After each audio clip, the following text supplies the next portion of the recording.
വിശുദ്ധ ബൈബിൾ വായിക്കാം. 3-ാം ദിവസം. ഈജിപ്തിലേക്കുള്ള പാലായനം.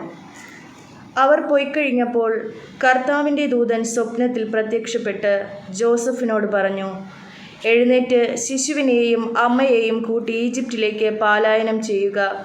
ഞാൻ പറയുന്നതുവരെ അവിടെ താമസിക്കുക. ഹെറോദേസ് യേശുവിനെ വധിക്കാൻ വേണ്ടി ഉടനെ അന്വേഷണം തുടങ്ങും.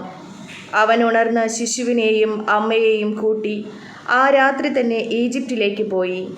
ഹെറോദേസിൻ്റെ മരണം വരെ അവിടെ താമസിച്ചു. ഈജിപ്തിൽ നിന്ന് ഞാൻ എൻ്റെ പുത്രനെ വിളിച്ചു എന്ന് പ്രവാചകനിലൂടെ കർത്താവ് അരുളി ചെയ്തത് പൂർത്തിയാകാനാണ് ഇത് സംഭവിച്ചത്.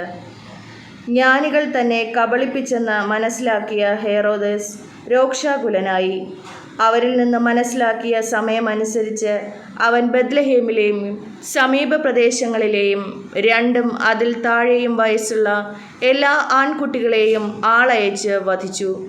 ഇങ്ങനെ ജെറമിയ പ്രവാചകൻ വഴി അരുളി ചെയ്തത് പൂർത്തിയായി. റാമായിൽ ഒരു സ്വരം, വലിയ കരച്ചിലും മുറവിളിയും. റാഹേൽ സന്താനങ്ങളെക്കുറിച്ചും കരയുന്നു. അവളെ സാന്ത്വനപ്പെടുത്തുക അസാധ്യം, എന്തെന്നാൽ അവൾക്ക് സന്താനങ്ങൾ നഷ്ടപ്പെട്ടിരിക്കുന്നു.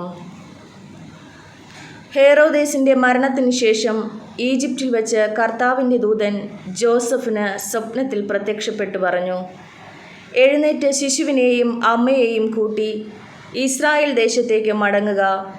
ശിശുവിനെ വധിക്കാൻ ശ്രമിച്ചവർ മരിച്ചു കഴിഞ്ഞു.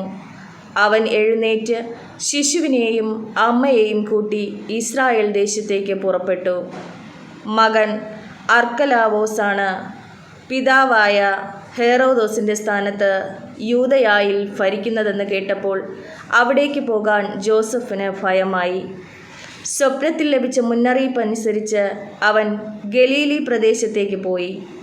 അവൻ നസറായൻ എന്ന് വിളിക്കപ്പെടുമെന്ന് പ്രവാചകൻ വഴി അരുളി ചെയ്യപ്പെട്ടത് നിവൃത്തിയാകുവാൻ നസ്രത്ത് എന്ന പട്ടണത്തിൽ അവൻ ചെന്ന് പാർത്തു.